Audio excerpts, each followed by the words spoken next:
Love जिहाद का भूत यूपी पुलिस के सर ऐसा चढ़ा है कि कुशीनगर की एक मस्जिद में निकाह कर रहे मुस्लिम दुल्हा दुल्हन को पुलिस थाने उठा लाई। पुलिस का दुल्हन से कहना था कि वो साबित करे कि वो हिंदू नहीं है, क्योंकि किसी ने पुलिस को फोन कर दिया था कि मस्जिद में लव जिहाद हो रहा है। लड़की के घर वालों से बात होने के बावजूद पुलिस ने दोनों को रात भर थाने में बिठाए रखा। इसी मस्जिद में दोनों का निकाह हो रहा था। लड़का कुशीनगर का और लड़की आजमगढ़ की है। घर वाले शादी के लिए तैयार नहीं थे, लिहाजा लड़की घर छोड़ के कुशीनगर आ गई। लड़के के दोस्त अरमान ने मस्जिद में निकाह का इंतजाम किया, तभी पुलिस आई और उन्हें अपने साथ ले गई। तो आके लड़का लड़की को लेके जाए तो प्रशासन उठा के लड़के के लगभग 8 बजे लड़का लड़की को और मुझे और मौलवी साहब को लेके गए थाने पे। थाने में पुलिस के इस गुडवर्क पे दरोगा सिपाही सब जमा हुए। लड़की से कहा गया कि वो साबित करे कि वो हिंदू नहीं है। लड़की ने आजमगढ़ में अपने भाई से पुलिस की बात कराई। पुलिस ने वीडियो कॉल से भाई से उसकी शिनाख्त करवाई, जिन्होंने उसे पहचाना।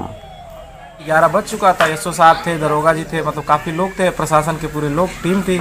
तो कहे ठीक है लड़का लड़की को ही रखा जाए। हम लोग को 11 बजे कहे कि आपकी कोई गलती नहीं है और आपके तहत साजिश के तहत आपको फंसाया गया था। सुबह लड़की के भाई आजमगढ़ से थाने पहुंचे।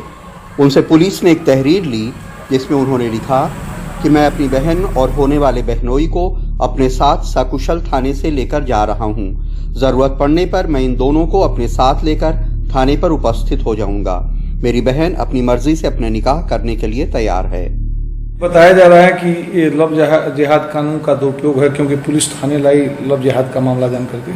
देखिए, कानून का दुरुपयोग नहीं है। ये सूचना पुलिस को मिली थी कि कुछ गलत कार्य हो रहा है, जिसके संबंध में पुलिस द्वारा कार्रवाई की गई और जब पुलिस ने ये पाया कि इसमें कहीं से कोई अपराध नहीं बनता है तो पुलिस ने छोड़ दिया। इस देश में रोटी, कपड़ा, मकान, महंगाई, बेरोजगारी, भ्रष्टाचार, अपराध कोई भी मसला नहीं रह गया है। जो सबसे बड़ा मसला है वो ये चेक करना है कि कौन आदमी किससे शादी कर रहा है। अगर यही चलता रहा तो आप सोच सकते हैं कि देश का और प्रदेश का क्या होगा। कुशीनगर में उदय और लखनऊ में कैमरामैन विनीत कुमार वर्मा के साथ कमाल खान, एनडीटीवी इंडिया।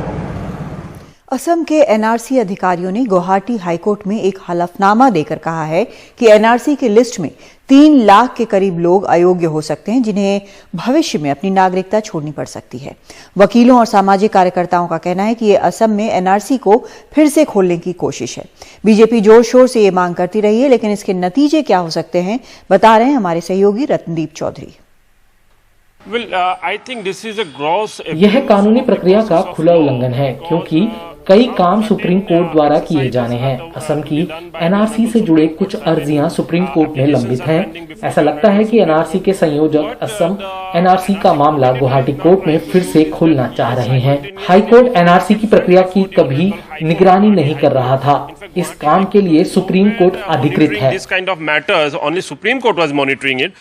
असम में गुस्सा है। एनआरसी के अधिकारी फिर से राज्य में विवादित नागरिकता लिस्ट खोलने की कोशिश कर रहे हैं। बीजेपी सरकार ने एनआरसी की आखिरी लिस्ट को गलतियों से भरपूर बताया है। एनआरसी के नए कोऑर्डिनेटर लाए गए, जो बीजेपी की लाइन लेते लग रहे हैं। उन्होंने हाईकोर्ट में हलफनामा दिया कि लिस्ट में करीब 3 लाख नाम अयोग्य हो सकते हैं। कुछ का मानना है कि इसी से पता चलता है कि वे राजनीतिक एजेंडा को आगे बढ़ा रहे हैं।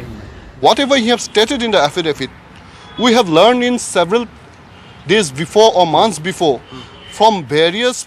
उन्होंने हलफनामे में जो भी कहा है वो हम एक राजनीतिक समूह से सार्वजनिक तौर पर पहले सुन चुके हैं।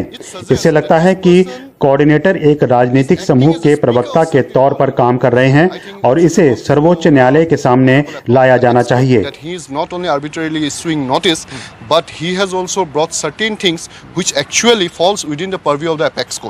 भाजपा असम एनआरसी के हलफनामे को अपने दावों का मान्यता के रूप में देखती है।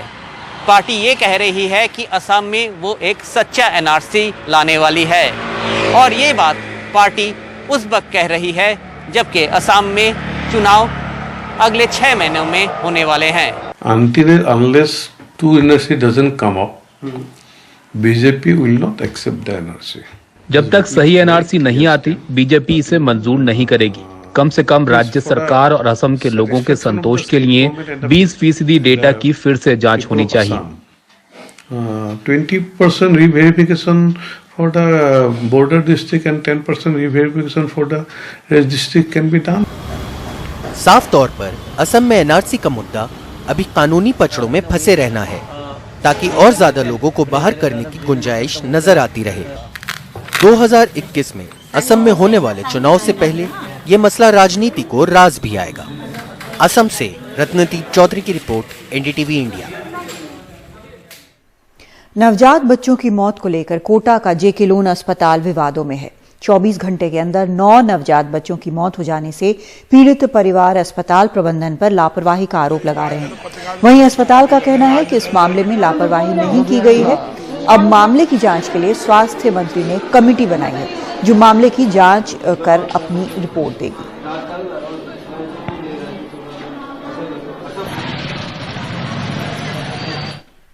मध्य प्रदेश के बालाघाट में पुलिस को बड़ी सफलता मिली है। सुरक्षा बलों ने नक्सली मुठभेड़ में 2 नक्सलियों को मार गिराया है।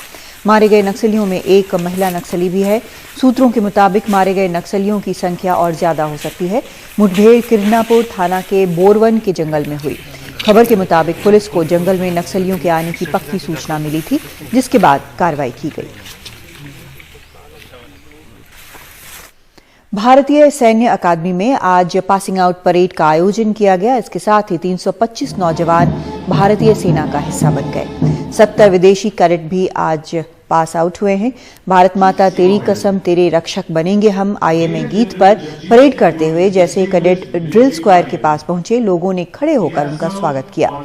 इस मौके पर हेलीकॉप्टर से फूल भी बरसाए गए।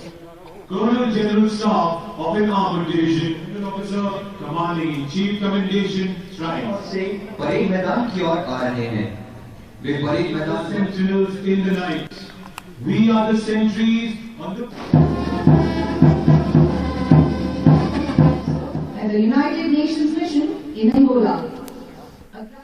श्रीनगर में मौसम की पहली बर्फबारी के बाद हर जगह बर्फ की सफेद चादर बिछ गई है। इसके साथ ही लोगों के चेहरे भी खिल उठे हैं, लेकिन बर्फबारी के कारण कई लोगों को परेशानी का भी सामना करना पड़ रहा है। रात भर हुई बर्फबारी के कारण 270 किलोमीटर लंबे जम्मू श्रीनगर नेशनल हाईवे को बंद करना पड़ा है। डोडा के एक गांव में चट्टान खिसकने की भी खबर है।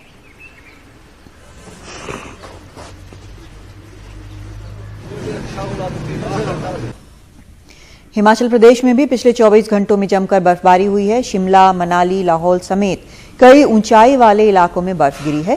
शिमला में कुफरी, नारकंडा समेत ऊंचाई वाले इलाकों में हर जगह बर्फ की चादर बिछ गई है। शिमला के शिलारू में 10 सेंटीमीटर बर्फ गिरी है। वहीं शिमला में 9 मिलीमीटर बारिश भी हुई है।